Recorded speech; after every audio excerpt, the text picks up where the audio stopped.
به یه ولاگ دیگه باجی تو تراول خیلی خوش اومدی. همونطوری که خودتون خیلی خوب میدونید اینترنت از دی‌ماه به مشکل خورد و دیگه از اوایل اسفند به کل تو ایران قطع شد و فقط اینترنت ملی رو ما داشتیم. توی مدت 40-50 روز فشارهای خیلی زیادی رومون بود، فشار روحی، اقتصادی، اجتماعی و شرایط خیلی سخت و بد بود که مطمئنا نیاز به گفتن بیشتر نیست و خودتون خیلی بهتر میدونید که اوضاع چطور بوده. صبر کردیم که ببینیم شاید اینترنت وصل بشه یا شاید اوضاع درست بشه، بتونیم زودتر به کسب و کارمون برگردیم، ولی دیدیم خیلی طولانی شد و تصمیم گرفتیم که خودمون رو برسونیم به نزدیکترین شهر مرزی تا بتونیم این کسب و کاری که یه جورایی انگار در مغازه‌ایه که 50 روز کرکرشو کشیدن پایین و کرکرشو بکشیم بالا. ما زمینی اومدیم به شهر وان توی کشور ترکیه. فکر کردم با منه، چرا باید فکر کنم با من؟ ممکن بود با تو باشه. بعد اینکه ما کرج، قزوین، زنجان رو رد کردیم، تبریز رو رد کردیم و کوههای زیبای آلاداغلا رو دیدیم. از تبریز شما 2 تا مسیر دارید، یکی اینکه بیاید از بندر شرفخونه به خوی و بعد مرز رازی بیاید، یا اینکه برید از شبستر، صوفیان و بعد خوی و بعد دوباره مرز رازی. ما مسیر در واقع بندر شرفخونه رو انتخاب کردیم. اونجا دریاچه ارومیه هستش که توی این ولاگمون خالی از لطف ندونستیم که بندر شرفخونه رو هم نشونتون بدیم تا ان شاءالله بعداً سر فرصت یه ولاگ خیلی کامل از اونجا براتون تهیه کنیم. بله دقیقاً. لازم دونستیم که اینجا به این مورد اشاره کنیم که خبرهای سیاسی رو و راجع به جنگ رو از خیلی از پلتفرم‌های دیگه، تلویزیون، اینستاگرام، هر جای دیگه، مثلا اصلا تو خود یوتیوب از خیلی از کانال‌های موثق دیگه میتونید پیگیری کنید. کانال ما صرفاً کارش سفر کردن بوده و نشون دادن جاهای دیدنی، علل خصوص جاهایی که توی کشور عزیزمون ایرانه و انتقال حال خوب به شما و گرفتن حال خوب از شما. الان هم خودمون رو جمع جو کردیم که بتونیم خیلی سریعتر به همین رسالتی که داشتیم عمل کنیم و ما الان هفته اول اردیبهشت 1405 در شهر وان هستیم با لیر 3400. پس بزن که بریم.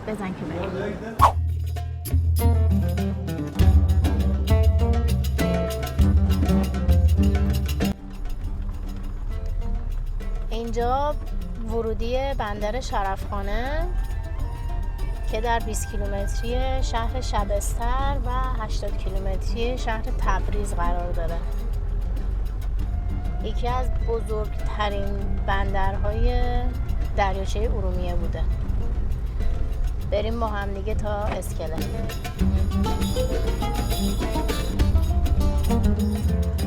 این کشتی که اینجا گذاشتن اسمش کشتی امید ریماست که 8 تن وزن داره، 10 متر طول و 3 متر عرض داره. تو سال 1370 ساخته شده. سال 1393 هم به خاطر پیشروی، یعنی در واقع پسروی آب به گل و نمک میشینه و با کمک شهرداری و اجازه دریانوردی اینا از دریاچه میکشن بیرون. امید ریما از کجا اومده؟ قدیمی ترین اسم دریاچه ارومیه توی زمان آشوری ها و مادها ریما بوده.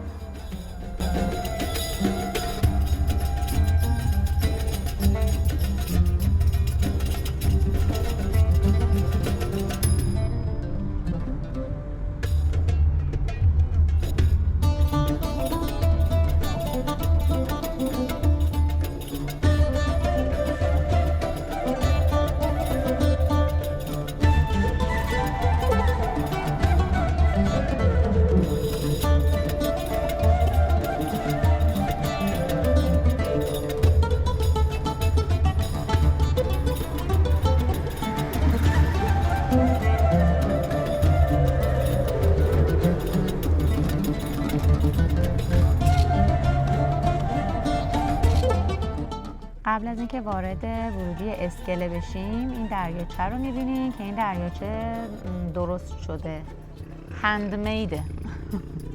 دریاچه مصنوعیه. آره فارسیش یادم نمیاد. کلمه مصنوعی رو به خاطر نمی آورد. خلاصه که اینطوری است.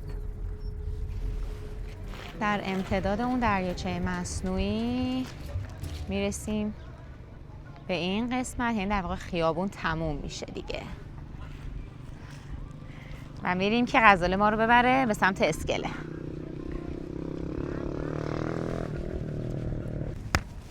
دریاچه که باید تا اینجا باشه اما سرابش رو میبینیم فعلا. یه تایم خوشگل آوردیمتون غروب از اسکله ببینید منظره رو، لذت ببرید کنار ما، یعنی ما کنار شما. سوتیای من شروع شد. بچه‌ها بندر شرفخونه یه مسیر ارتباطی خیلی مهم بوده از شرق و غرب دریاچه ارومیه، در واقع ارومیه و تبریز رو به هم دیگه متصل می‌کرده. در دوره قاجار ارتباطات این بندر محدود به خود داخل ایران می‌شده. در واقع خودش کشتی بین‌المللی نداشته، اما از طریق شهر تبریز این ارتباطات با کشورهای دیگه برقرار می شده، مثل عثمانی، عراق، شام، اون سمتا. بعدها در دوره پهلوی اول و اوایل پهلوی دوم این بندر مدرن سازی میشه و مهمترین تحولی هم که توش ایجاد میشه ساخت ریل راه آهن بوده که راه آبی رو به راه آهنی انتقالاتش. اگه باد بذاره میخوایم محتوای خوب بگیریم ولی خیلی با ما همکاری نمیکنه، ولی ایراد نداره، ما ادامه میدیم. بچه‌ها این اسکله که میبینید حدود 100 سال قدمت داره و یه اسکله هم دورتر هست و اون غزاله تال رو نشون بده به بچه‌ها. اونجا تال هست اسمش که محل تعمیر کشتی هاست. البته کشتی ها بوده ها، الان که کشتی نیست تعمیرش کنن. و این که خیلی اینجا توریستی بوده، از بابت گردشگری و دیدن دریاچه و استفاده از قایقا و همه اینا توریستی بوده و واسه یه آب درمانی آب شور و لجن درمانی هم توریستا خیلی می اومدن اینجا.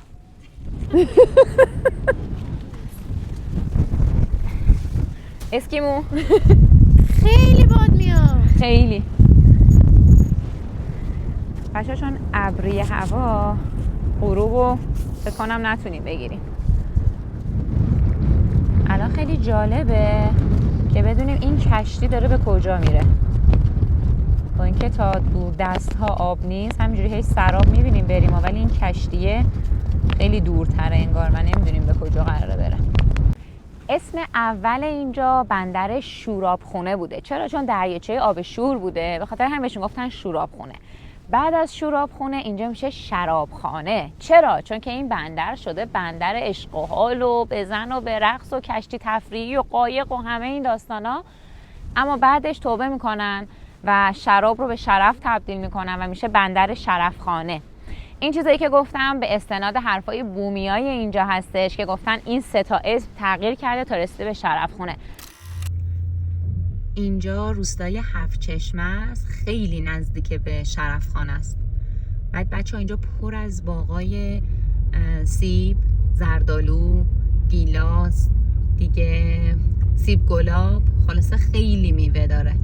یه بخشایش گردو هم داره. بعد تو ویو رو نگاه کن. و اینجا پر از شکوفه و درختای سرسبز، بعد تو افقش کوهیه که روش برفه. اصلا بیایم اینجا زندگی کنی؟ من هر جا میریم میخوایم زندگی کنیم. ببین خونه چند. چقدر این پرشکوفه است، الهی شکره. کلی بار بده واسه صاحبت. خب آمین.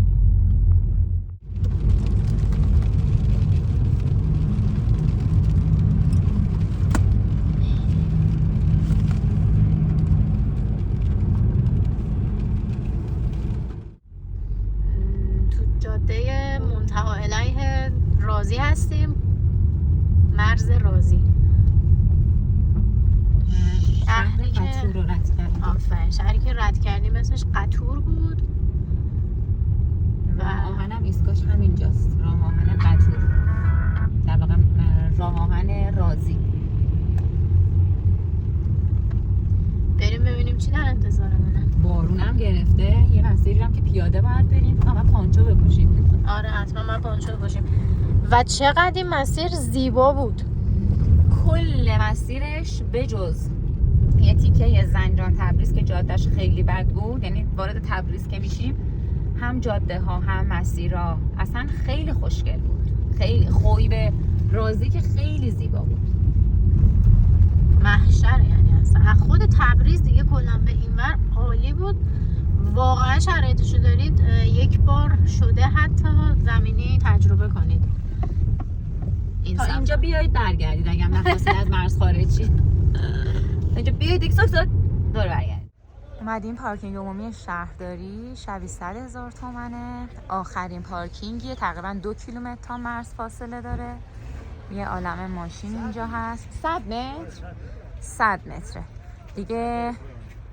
این ماشین هم گرفتیم، تقریبا 3-4 تا هم چمدون داریم. نفری 150,000 تومن میبره تا مرز ما رو. داخل پارکینگ هم میگه پول. اینم پارکینگ، میره داخل پارکینگ که اینطوری میشه. اینم وسایل خوردمون رو جابجا کنیم. خانم صفایان چطوری شما؟ درود بر شما. بریم ببینیم چه خبره دیگه. بارون هم داره میاد. امیدواریم که تو این چند روزی که اونجا هستیم با کامنتاتون با همون در تماس بشین، چون ما خیلی دلمون تنگ شده. الان وارد مرز شدیم درسته؟ آره محوطه پایانه. اینجا محوطه پایانه است. این ماشینا همه وایسادن که ترانزیتن. کلا این میگه اگه ماشین کاپتاژ باشن بعد تو صف همینا وایسه یا نه؟ کاپتاژهای سواری جداگانه میرن. کاپتاژ سواری جداگانه میرن. خب ما این همه رو باید پیاده میومدیم ولی خب زحمتشو دادیم به ایشون. کلا در بسته تاکسی 100 تومن تا داخل پایانه. عالی شد. من اول شدم، زودتر از غزاله با چمدونا رسیدم.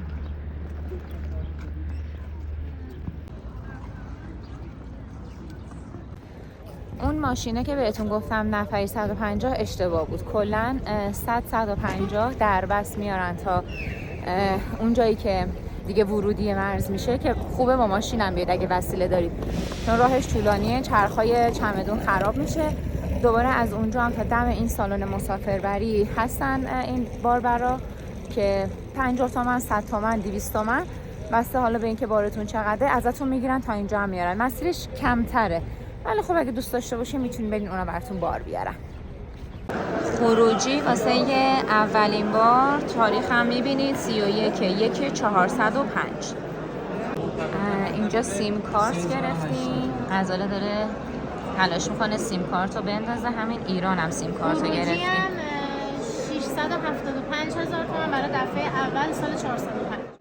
سیگار و باکسی 1,200,000 گرفتیم. هر کسی 3 باکس میتونه خارج کنه از کشور و میگن اونجا حدود 600 لیر میخرن. لیرم قیمت امروز توی مرز رازی 3,400 دارن قیمت میدن.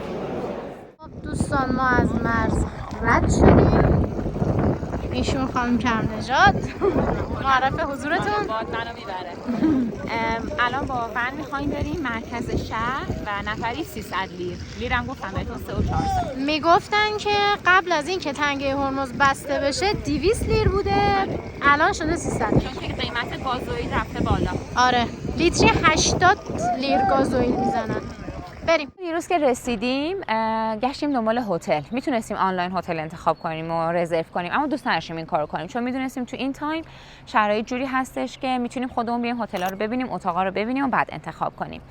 دیگه بسته به شرایطمون و بسته به اون اولویتی که برای ما داشت هر کسی یه جور انتخاب میکنه. ما انتخابمون توی شهرهایی که بیرون از هتل خیلی زیاد تردد داریم اینه که یک اتاق باشه